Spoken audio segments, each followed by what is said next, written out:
참을성이 없는 사람을 위한 걷기. 세로토닌이 부족하면 감정 조절이 잘 되지 않는다. 이런 경험을 해본 적은 없는가? 말이 안 통하는 상사에게 답답한 마음에 속에 있는 말을 다 해버렸다. 별것 아닌 일로 동료에게 고함을 쳤다. 협상을 하던 상대방의 무리한 요구에 순간적으로 화가 나서 자리를 박차고 나갈 뻔했다. 한번 게임을 시작하면 도저히 그만두지 못해 중요한 약속 시간에 늦어버렸다. 좋아하는 음식이 있으면 주위 사람이 놀랄 정도로 많이 먹는다. 이와 같이 자신의 감정을 조절하지 못하고 충동적인 행동을 보이는 데는 여러가지 이유가 있겠지만 세로토닌의 분비 부족도 그 원인 중 하나가 된다. 세로토닌이란 뇌 호르몬의 일종으로 정신 안정제와 비슷한 분자 구조를 가지고 있다. 인체가 외부로부터 어떤 충격을 받으면 거기에 대항하기 위하여 노르아드레날린이 분비되어 놀람, 공포, 불안, 분노 등의 감정을 일으킨다. 이런 흥분 상태가 지속되면 이번에는 그로 인하여 몸에 이상이 생길 수 있으므로 잠시 후 세로토닌이 분비되면서 노르아드레날린의 작용을 억제한다. 그런데 세로토닌의 분비가 부족하면 이런 상태를 제어할 수 없어서 쉽게 흥분하거나 참을성 없이 이내 욱하는 증상을 보인다. 또 게임 중독이나 쇼핑 중독처럼 어떤 행위를 그만두지 못하는 일종의 의존증도 세로토닌과 관련이 있다. 게임을 해서 이기거나 좋아하는 음식을 먹거나 너무나도 갖고 싶었던 명품을 구입하여 기분이 좋아지면 그러한 쾌감 정보를 뇌에 전달하는 도파민이 분비된다. 그러나 잠시 후 세로토닌이 분비되어 흥분이 가라앉고 안정된 감정 상태로 돌아가는 것이 보통인데 세로토닌의 분비량이 적으면 흥분이 진정되지 않아 쾌락을 쫓는 행위를 멈추지 못하게 된다. 이것이 바로 의존증을 불러일으키는 것이다. 세로토닌 부족으로 나타나는 증상은 비단 이런 감정적 문제만이 아니다. 몸에도 여러가지로 이상한 증세가 생길 수 있다.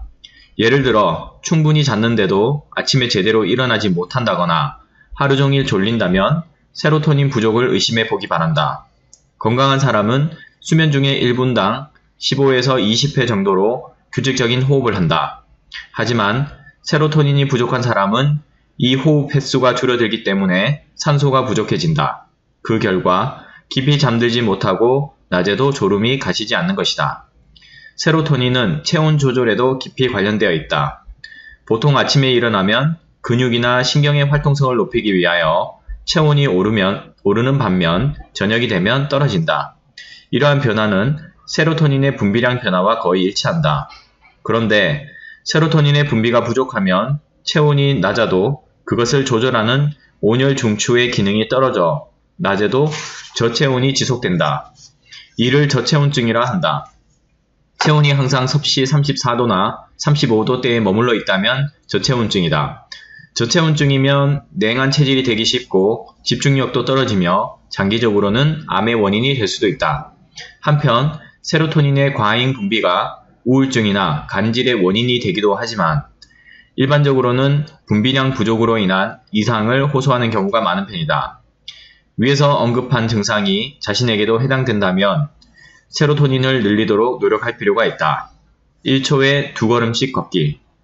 세로토닌은 대뇌의 봉선핵이라는 곳에서 만들어져 뇌 전체의 신경세포에 배합된다. 배합된 세로토닌은 시냅스에 축적되어 있다가 필요에 따라 수용체에 전달된다. 이로써 지나치게 분비된 노르아드레날린이나 도파민이 줄어들고 심신이 안정을 찾는 것이다. 따라서 봉선핵을 활성화하면 세로토닌의 생성량도 늘릴 수 있다. 봉선핵은 1초에 2회라는 일정한 리듬으로 세로토닌을 생성한다. 이 기능을 조절하는 것이 봉선핵 속에 있는 페이스메이커 세포다. 이 세포가 봉선핵의 일정한 리듬을 깨뜨리지 않고 제 역할을 다하도록 지휘하는 것이다. 그러므로 이 세포에 일정한 리듬의 자극을 주면 봉선핵의 기능도 활발해진다. 일정한 리듬의 자극을 주기 위해서는 공진을 생각하면 쉽다. 일정한 리듬으로 흔들리는 진자에 불규칙적인 리듬을 가하면 이내 멈춰버리지만 같은 리듬을 가하면 진폭이 배로 증가한다. 이것이 공진이라는 현상이다. 따라서 페이스메이커 세포처럼 1초에 2회라는 리듬으로 신체를 움직여보자. 이 리듬으로 5분 이상 운동하면 페이스메이커 세포가 반응하며 활발히 움직인다. 이로써 세로토닌의 부족을 해소할 수 있는 것이다. 리듬 운동이라면 무엇이든 상관없지만 일정한 리듬으로 계속하려면 제자리 걸음이나 보행이 간단할 것이다. 장소는 가능하면 5개를 권하고 싶다. 결국 여기서도 걷기가 최적인 셈이다. 왜냐하면 세로토닌의 분비를 위해서는 빛이 중요한 조건으로 작용하기 때문이다.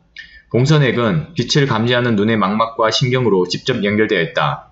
망막으로부터 빛이라는 신호가 5분 이상 전달되면 봉선액은 신체가 지금 세로토닌을 필요로 한다고 판단하여 분비량을 늘린다. 실내는 조명을 상당히 밝게 하더라도 1400럭스밖에 되지 않는다. 그러나 태양빛은 흐린 날에도 1500럭스 이상, 맑은 날에는 2500럭스 이상에 이른다.